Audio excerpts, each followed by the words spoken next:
चन्द्रशेखर चन्द्रशेखर चन्द्रशेखर पाहि मां चन्द्रशेखर चन्द्रशेखर चन्द्रशेखर रक्ष मां रत्नसानुशरासनं रजताद्रिशृङ्गनिकेतनं शिञ्जिनीकृतपन्नगेश्वर मच्युतानलसायकम् क्षिप्रदग्धपुरत्रयं त्रिदशालयैरभिवन्दितं चन्द्रशेखरमाश्रये मम किं करिष्यति वै यमः पञ्चपादपपुष्पगन्धपदाम्बुजद्वयशोभितं पाललोचनजातपावक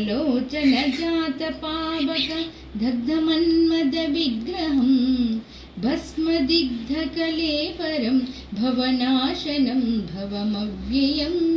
चन्द्र